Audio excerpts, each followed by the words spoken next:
Could you imagine going in for LASIK eye surgery and they're redoing your eyes, the lenses over your eyes, and you get out and the procedure's done, and all of a sudden the world is completely different. Like, it doesn't look like how it looked before, even with glasses or with contact lenses. Everything's upside down. None of it makes sense. So many people walk through life in this way when it comes to their mindset. They're doing things that they're processing the world through their mindset in a way that doesn't necessarily make sense. It's not even set up in their best interest. It's not a mindset that serves them best. And so in this episode, I want to talk about how you can brainwash yourself for success, and more specifically, some of the mindsets to avoid if you want to be successful. So jumping right in, let's define what success is. So I think for me, watching the 80s and the 90s and living in the East Coast, not too far from Philadelphia, New York, like, so much of success was defined by material acquisition and money and, the nice restaurants and Mercedes and all of that. And I think the fallacy of that has become pretty exposed, which is why I think you see a lot of Gen Zs working, $30,000, $40,000, $50,000 jobs, but they're really happy because they didn't want to end up like necessarily their parents working 100 hours a week and never being around. And so success, I love the way that the Strategic Coach program defines success as freedom of time, freedom of money, freedom of purpose, and freedom of relationships. Obviously, the proportions of those are different for all of us, right? They might be different for you than they are for me, but I think those are a really pretty good catch-all for what success means. It's freedom of all four of those things: time, money, relationships, and purpose. So achieving success. If you want to move towards success, the number one thing that has to change is you. And that's why mindset's so important, right? Like in the LASIK example, or thinking about your car, right? Looking through your windshield. Everything you process is coming through that windshield. Everything you process is coming through the frame of that new lens that's put on your eye.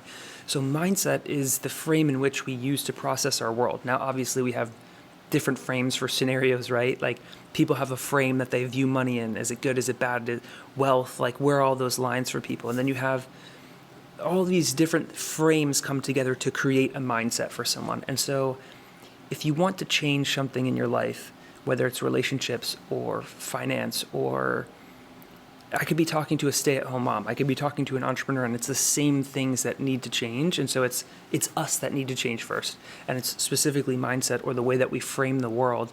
Hopefully you're picking up a way that serves you better. But in this video, I want to go over which mindsets to avoid because they can cause a lot of pain.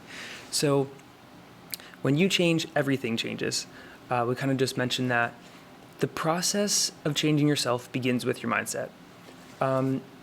Myron Golden, I think Zig Ziglar, and perhaps somebody before Zig, came up with the definition of be, do, have. Become the person, do the thing, have the things that you want, right? So can't be, can't do, can't have. And Myron Golden has a pretty good video talking about this, where a lot of people think they have to have the thing in order to do the thing, in order to become the person. But it really starts the other way around. And it makes sense if you think about it. Like, okay, so say you want physique, right? Like, we'll talk about the gym. Well, you don't start out with having a bodybuilder physique, and then you go to doing the workouts and the stuff, and then you've become a bodybuilder. You need to become a bodybuilder first, then do the thing 1,000 times, bodybuilding, going to the gym, whatever, then you get the physique. And so be, do, have is pretty powerful as a framework. Let me see my notes. Even if you just do, you lose it, because I think the other part that's powerful about be, do, have is that you cannot skip being. Like, we've all seen people that have leapfrogged the being process, right? So what does that mean? What am I talking about? You guys have seen people that have won the lottery and then lost it all. You've seen sports people, athletes, professional athletes, maybe Olympic athletes that have, won everything, and they've have these huge contracts, do really well, and then they blow it and they have nothing. They end up in jail, or they end up bankrupt. Why does that happen? That happens because they're skipping the becoming part. Like, they haven't become the person for which that can manage that kind of wealth or that kind of responsibility. And so the pain of going through the process of being, falling on your face and failing and being embarrassed and having people make fun of you, it's not the best. It doesn't feel great, but everything that feels great isn't great for you. And so that process of becoming stretches you into the person that's ready to then do the thing over and over, and then eventually be the person that can have the responsibility, the mindset, the ability to be responsible for having. And so I love Be Do Have as a framework of working towards a goal. The last video I talk a lot about how to improve mindset, and this video I want to talk about, again, the things to stay away from. Like, these are not going to be the mindsets you want to adopt. These are the ones to become aware of and avoid. So these are the mindsets to avoid at all costs. Okay. Number one, I think this is really powerful. I don't know if you guys have heard of this before. I think of it all the time. I catch myself in it, but it's living in lack over abundance. What does that mean? Whatever you appreciate appreciates. I think Tony Robbins said this. And so I say this to a lot of my friends when they're focusing on something that's frustrating and they're just stuck in this rut, whether it's politics or bad news or the food system and how bad it is, and in commercial farming and blah, blah, blah. You get stuck in this trap of just evaluating. You're focusing in on what you don't want. And by doing that, you're creating more of that. It's hard to explain until you start to implement this into your life. Another good way to bring it to light is if you've read the book, Who Not How by Dr. Benjamin Hardy. This book is really powerful, and then in that it goes into, so much of how we're brought up through the school system and the education system is to focus on how. How can I do this? How can I do that? How can I? And it's not like, you don't have a ton of projects when you're writing your papers. They're not collaborative. It's not you go in and you're like, who can I work with to create the best essay possible? It's on you to figure out how to do that, and that might not necessarily mesh with your skills and your gifts and your abilities. And so this book is talking about looking at who's that are more capable than you, who you can partner with, who can complement your skills. How can you come together as a superpower that has unmatched, unrivaled ability to do a certain thing versus how can I do all of it myself? And so going back to this particular mindset of lack over abundance, when you're in a how mindset, you get stuck on cost. How much is it going to cost? How can I do this? Like, I can't. Versus when you look at who, you start to think of people or things or opportunities as an investment. When you're stuck in how am I going to do this? It's like penny pinching, counting the cost for everything. I'm taking a course this week, and it's a really expensive course. In general, and then also in the situation in which I'm in right now. But I'm like, I'm not taking this course based on what I have in my bank account right now. I'm taking it based on where I want to go. That gets into a whole nother book. Like my future self, my present isn't driven from my past. My present is driven from my future of where I want to go.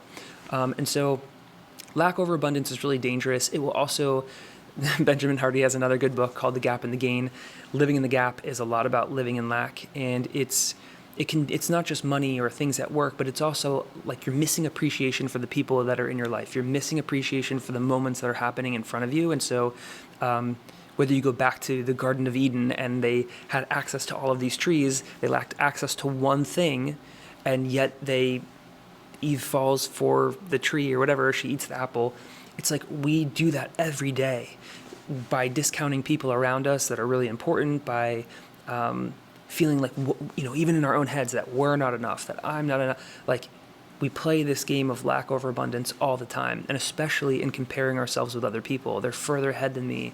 And that's why a gratitude practice is so powerful, because when you go through the process of appreciating where you've come from, what you've accomplished, what you have, the people in your life, it helps you, again, see more of that. When you're focused on appreciating the things that you do have, you will see more of it. You'll see it more clearly. And so it's really powerful. You want to break a lack mindset. Okay, so I kind of touched on this a little bit, but I'm going to go into it again. But I need to do everything myself. Spending money to delegate is a cost, not an investment. So Who Not How touches on this pretty heavily, but there's a lot of people that get stuck, and I do this too, but I've seen with the solopreneurs and entrepreneurs at smaller companies, it's like they don't trust other people to do the thing. They want to do all of it themselves, and they're scared that the same quality won't be there. And I was recently talking to my friend, and we're in the process of like evaluating bringing someone else on board, and there was this epiphany that went off in the conversation between he and I, and he was like, I just can't, like, I'm not going to be able to hire them and then meet my bills. Like, we don't have enough margin to pay them and blah, blah, blah. And the output, like, I'm going to have to train them and teach them. And I'm like, whoa, like, slow down. You're looking at it as a transactional thing. Like, why are we doing that? Well, in the past, I hired someone and it didn't work out. And I'm like, okay. Like, but this time, what if that's not the case? What if we're hiring them as a long-term investment and it does work out and it goes the way we hope it does? And it's a one-time ramp up of them, ramping into the project, getting on board, and you don't have to do that every single project. Wouldn't that be like an incredible thing? Yeah, but and a lot of times we go into that frame that my friend had of like, oh, it's not possible, or I need to do everything myself, and it's really hard to break out of that. But like in life, as not even an entrepreneur, as a mom or a dad, but also as an entrepreneur, you need to be okay delegating things.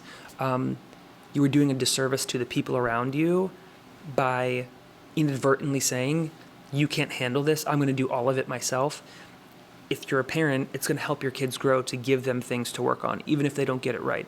As a solopreneur, an entrepreneur, it's good for you to hire the right people that can do the things that are autonomous, but then give them something to work on. Give them things saying, I trust you. Here you go. I want you to develop into the next version of yourself and keep progressing in this role. I'm going to give you some responsibility.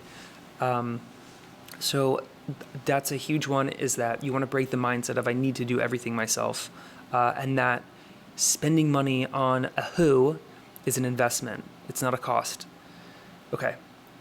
I think this is the deadliest one personally, perfection. So it needs to be perfect. It's not the right time. There's always these planning and these strategic things. And I love in one of Dr. Hardy's books, he says, none of us ever say, I'm never going to do that thing. I'm never going to take the steps to work towards my goal. What we do instead is we say, I'll work on that tomorrow. I'll get around to it tomorrow. Sometime this week, I'll do that. And it's that slow death by 1,000 cuts, which is the problem for everybody. It's the problem for so many people, and we all fall into this. And so and I get it, the line that we want to balance is we want to ship good quality products to our customers. We want to ship things that we're proud of. But at the same time, we've got to ship stuff out. We have to get stuff out the door. We need to iterate and move on and try things. I think it was Da Vinci that said something to the effect of, art is never complete, it's only abandoned. Something to that effect. And we need to get better at letting go of perfection. I think perfection is an ideal. Perfection is the lowest standard because it is not attainable.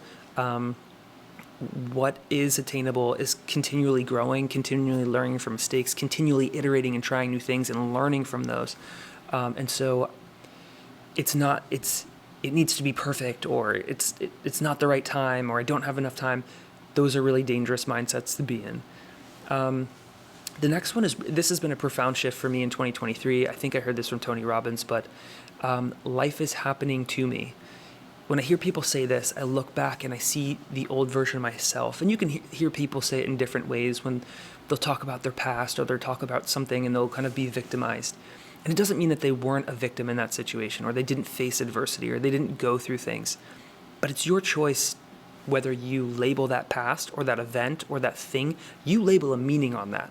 And what meaning is going to serve you better? The meaning where you're a victim, where you don't have the option to change your circumstances and you were just there and you were at the wrong place and the wrong time, or yeah, I had this stuff happen in my childhood and it was hard and it was this and it was that, but you know what? I wouldn't be here if it wasn't for that. I wouldn't have gotten these nuggets if I didn't go through that divorce. I wouldn't have had XYZ growth thing. I wouldn't know what characteristics of a person would be red flags if I didn't go through that scenario, right? And so when you start to train your mind in this way, number one, you'll see more positive in a given situation than you will negative, which is good in and of itself for epigenetic factors and physiology. But the next part is when you switch from life is happening to me, I'm a victim, for life is happening for me, it completely changes everything in your world. When I trip on a piece of sidewalk, or when I step in dog poo or whatever, it's like I laugh because I'm like, it's happening for me. Like these shoes maybe needed to go anyway. Like whatever it is, when you have that perspective shift And I know it can be hard to do depending on the events that happen to you, but if you can start to make that shift more when things frustrate you and you're just like, this is happening for me. I got pulled over and I got a ticket and that's happening for me. It's happening for me because maybe I would have gotten an accident or maybe I would have hurt somebody else if that didn't happen. It's happening for me. It's happening for my benefit. It's hard to see right now and I'm frustrated, but it's happening for me. So let go of it's happening to me. I think you'll have a happier life and probably a more productive life because you're seeing all the things that are happening for you. You've seen how far you've come. Okay. The next one is that time is money. Time equals money. How many times have you heard that, right? It's like, time is money, time is money. Well, I think it's kind of intuitive, and I don't know how many of you already see this, but like, let's just think about that for a second. If I was to ask you which one of those is replenishable, are they both replenishable? No, of course not. Like, I'm going to be 35 in a couple of days. I can't go back to 34. I can't go back to 25 as much as I'd like to. Get rid of some of these wrinkles and this gray. I can't go back to that. It is what it is. And so money and time are inherently not even similar. The only thing that's stopping me from making more money is my creativity and my ability to go out and solve problems for other people and add exponentially more value to myself and then to other people. And so I can accumulate more money. I can accumulate more success in my relationships and my purpose and my passion and my drive and all of these things. I cannot accumulate more time. I do take supplements and things and go to the gym to try to extend the time that I have as best as possible, but time is not money. And so that is a huge frame to get out of your head. Another way that you can think about this is people that work hourly. I have friends that, they'll work an hourly job and they make $20 an hour and they go to fill their car up with $20 of gas. And they're like, that was just an hour of I literally just got a quarter of a tank for an hour of my life, right? And so it's easy when you're in that scenario or when you're a salaried person to think of time as money, but it is not. This one is inflammatory for me, but also it is powerful. Alex Hormozi says this a lot, and I hear him in my head when I'm struggling with certain things, but basically this one is kind of a catch-all, and I'm a special snowflake and fill in the blank only works for everyone else, but it doesn't work for me. I'm a special snowflake, low-carb diets work for everybody else, not for me. I'm a special snowflake, and these training courses or these mindset courses, they work for everybody else, but they won't work for me. I see this one most in myself and the people in my life that I care about a lot, that get stuck on this, that it works for everybody else, or it's just a scam or whatever. It won't work for them. And I think the best way to break this is by saying, what happens if you try? What's the worst case scenario if you become the scientist of your own existence and your own experience and you try that thing? What's the worst case scenario? You're embarrassed. You waste some money on that course. If it's not working already, you have nothing to lose. And so there is actually, for those of you who are at rock bottom or close to it, you have a really cool starting point, because now you're starting from scratch. There's nothing for you to fear. Like, just try the thing. Lower your resistance. Realize that you're not a special snowflake. If it worked for other people, it's going to work for you. In fact, now I see things, I look at Tony Robbins, I look at some of these people, and I'm like, I used to think I was dumb, but then I hear some of these people speak that are exceptionally successful in purpose and relationships and financially, and I'm like, I could do that. I need to figure some stuff out. I need to learn a little bit more. I need to maybe build an audience, but I could do that. And once you get rid of the special snowflake mindset, you'll realize there are people that are in your sphere, in your world of interest and influence, and you'll be like, yeah, I can do that. Like, if this worked for them, it can work for me. And another good frame to replace I'm a special snowflake with is Tony Robbins's success leaves clues. Instead of saying that works for everybody but me, which is ridiculous, you can say success leaves clues. So how can I iterate? How can I pick up where they left off on and iterate on it? I always talk about how best practices are the dirtiest phrase in a startup's vocabulary or vernacular, because you cannot continue blazing down the trail of best practices, but you can study what other people have done. You can study where success has left clues, pick up on those, and iterate on them. and see if you can take it further. So, okay. I don't need to do anything. Okay, this one is manifestation. So manifesting is interesting. I have friends on both sides of the spectrum for this where, I have a couple of friends, and I love you if you're watching, that they think you can kind of just kick your feet up and manifest, close your eyes, go to some beach and just say a couple affirmations over yourself, and I am wealthy, I am healthy, whatever, and everything's all good. And the beef that I have with that, number one, that's one pole. I think the other pole is I have friends that are like, no, everything about manifesting is like totally like, it's all fake, it's all a lie. Well, I don't exactly agree with that side either. I don't think, I think with most things, my friend's dad used to say, with most things, the truth lies in the middle. And I think that's the case with manifesting. And that's that it is not an inactive process. Like, I would consider affirmations and like, oh, I'm like doing like a meditation. Like, I would consider that somewhat inactive. It's not like you're developing yourself into the person that can do X, Y, and Z thing. And so I think you should do both. Like, I think go pick up the books, learn how to code, do the thing that gets you where you want to go. Like, start making steps. Well, figure out, number one, what your purpose is, what you're passionate about. And that, listen, I get it, that can be hard, but start to figure that out. When you have that figured out, what you want to do, where you want to go, how you want to get there, then you can, you need to develop yourself for that thing. You need to add skills. You need to read books. You need to be doing the things that add value to you so you can add value to others. If you want to try having a positive mindset, I think that's great. Like, you attract what you're thinking about. What you think about is who you become.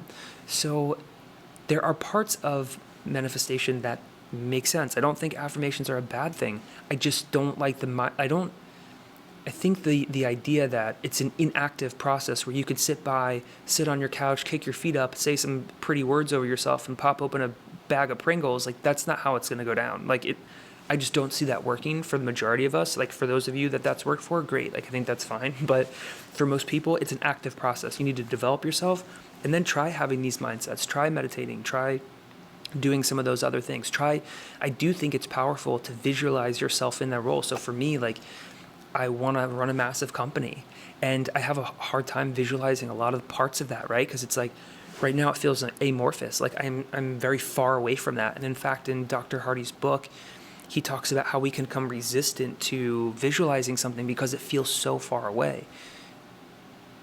But the thing is, there's one part of it that we can probably all grasp onto. For me, I can see myself, maybe it's like a holiday thing or whatever, but I'm like in front of this whole group of people and I'm talking to them and I'm thinking about what I'm saying to these employees, and their families are there, and how much I appreciate them being there. And I feel like these emotions of like being so grateful that they're here and like building this thing together with them, and like how special it is that they would take time away from their life to come and build this thing together so we can serve these clients and and support each other in this room and their families. And it's like this whole thing, and I could see that.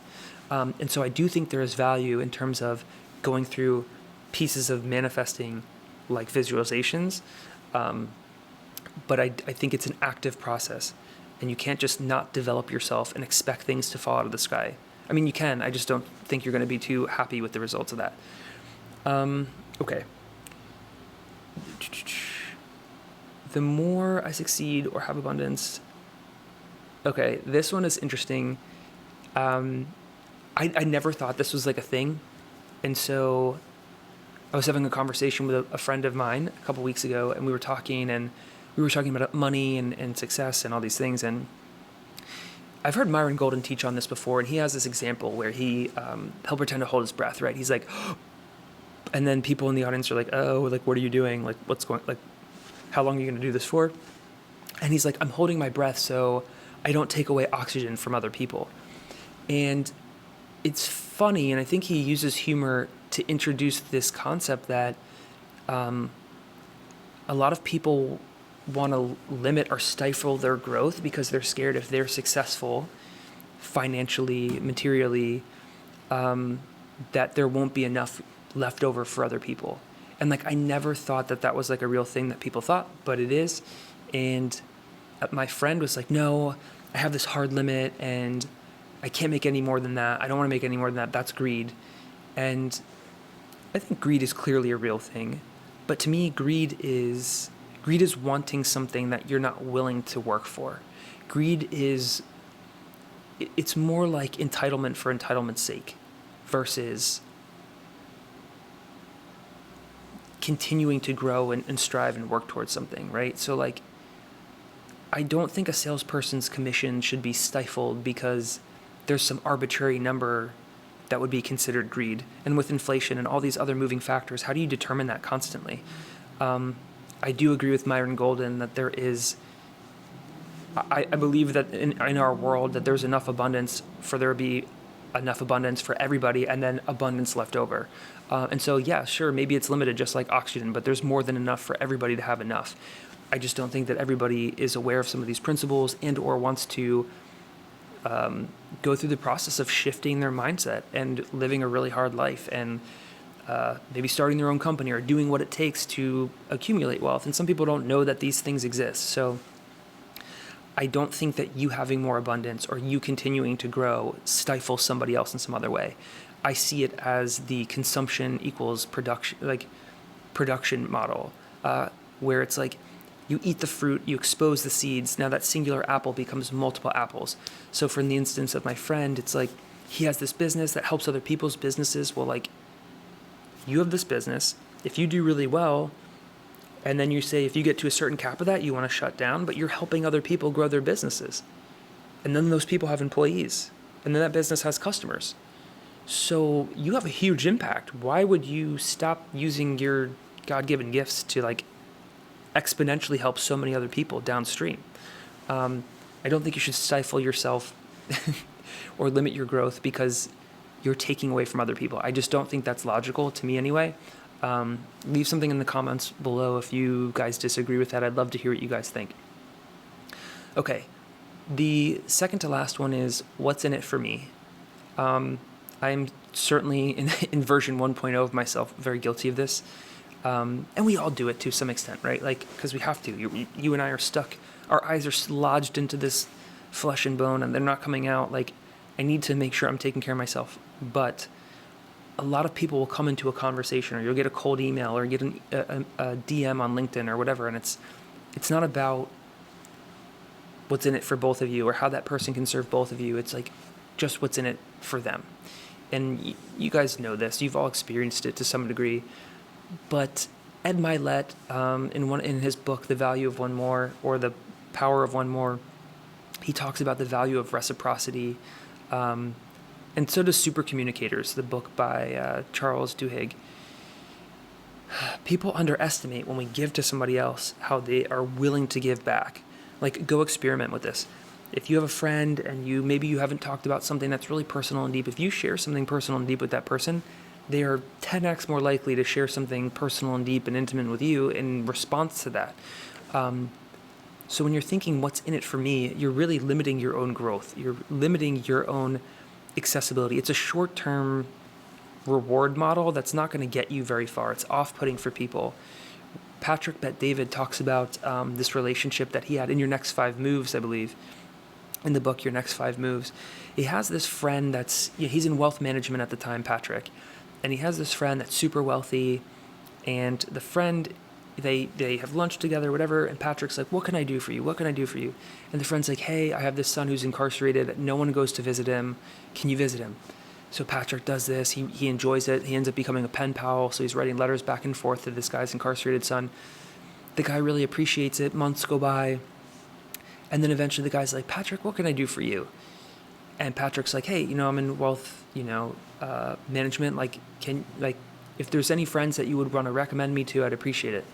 And so what's in it for me is a short-term foolish strategy versus how can I serve somebody else at the highest level with my skills, my gifts, my abilities. That is going to pay you incredible dividends in the long run, not just financially, not just materially, but in terms of the relationship that you get the pleasure of developing with this person along the way. And very few people are focused on what's in it for them, what's in it for someone else. And so I think it's a differentiator in terms of your personality, whether you're dating, whether you're a mother, whether you're an entrepreneur. What's in it for them first is a great way to get out of the what's in it for me mindset. The last one, and I would say that this is probably the most deadly, and this is probably the most stifling for most people, certainly for me, certainly for most people I know, which is, I already know that. Or I think you could tag on to, I already know that is, I need to be right. Both of these are pretty detrimental. Instead of me needing to be right, I'd rather get better than be right. I'd rather be wrong and learn, and